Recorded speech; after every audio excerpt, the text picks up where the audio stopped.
Do your needs matter in a relationship? I'm going to talk about that today. My name is Crystal Laughter, author, former people pleaser, two-time toxic relationship survivor, and mom of 7. So let's talk about it. So, do your needs matter in a relationship? To answer that question, you're going to have to answer two other questions. Number one is, do your needs matter to you? Oftentimes we can get so wrapped up in the relationship, in our partner's needs, and what everyone else needs, and forget about ourselves, especially if you're in a toxic relationship. And you may be in the place where, maybe you're being blamed for a lot of things. And so therefore the focus is totally on you, and you're trying to change yourself, and you're trying to please your spouse, or the person that you're with. And it feels like your needs doesn't matter. And you may just have forgotten totally about yourself in an effort to put that person first and make them, believe that you love them, so to convince them that you love them. That's not a good thing. That's not a good place or space to be in, because for your needs to matter to someone else, they have to first matter to you. I came up with this term, talking light and walking hard.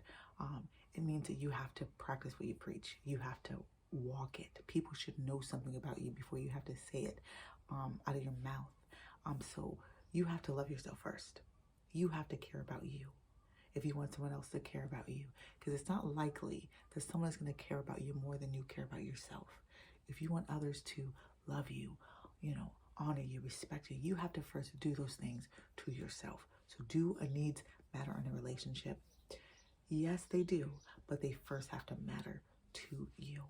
Number two, do your needs matter to the person you're with? Do they say they matter, but then they act like they don't? Do they tell you you're important, but then they don't make time for you? Do they say that they love you, but then they act like they don't? That's confusion, and there cannot be confusion in a healthy, happy relationship.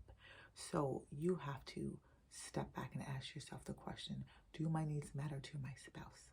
Do they treat me with respect? Do they love me? Do they try to meet my needs in the best way that they can?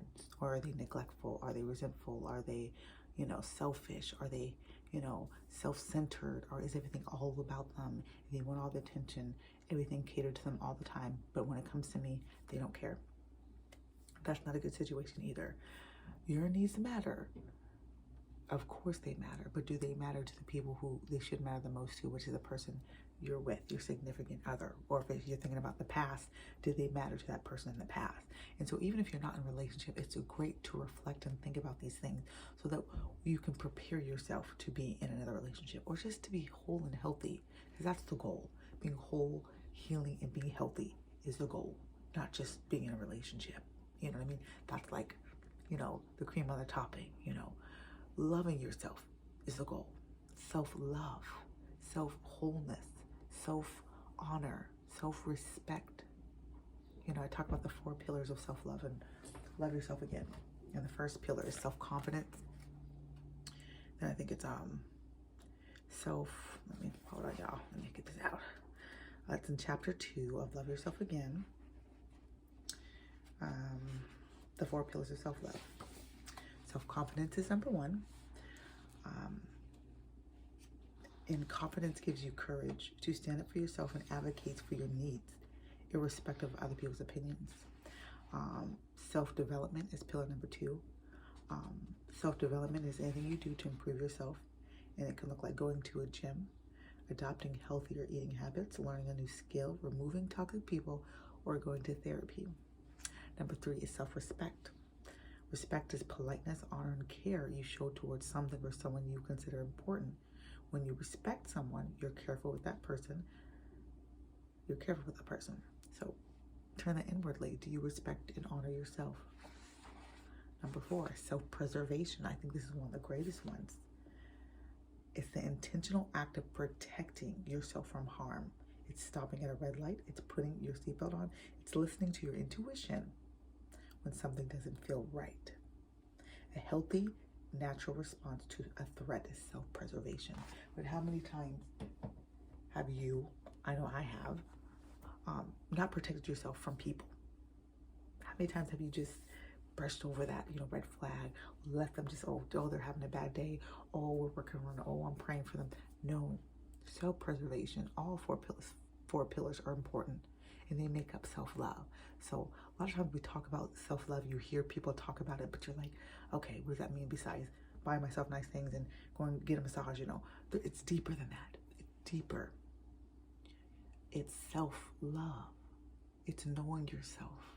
It's valuing yourself. It's seeing your own worth, your own value, and you doing what it takes to love, to protect, to honor, to respect, to improve yourself, because you only get one you. So oftentimes we're pursuing relationship with other people. We're pursuing love from other people. We're pursuing acceptance from other people. But are you pursuing that within yourself? Because if you're only pursuing outward things, that's my baby, he's waking up. So then you're always going to be lacking. So love yourself first. I got the series, go and get on Amazon if you haven't. And your needs matter in a relationship, but they need to matter to you whether you're in a relationship or not. Prioritize yourself, love yourself, and value yourself, because you matter and you're important. I will see you guys next time.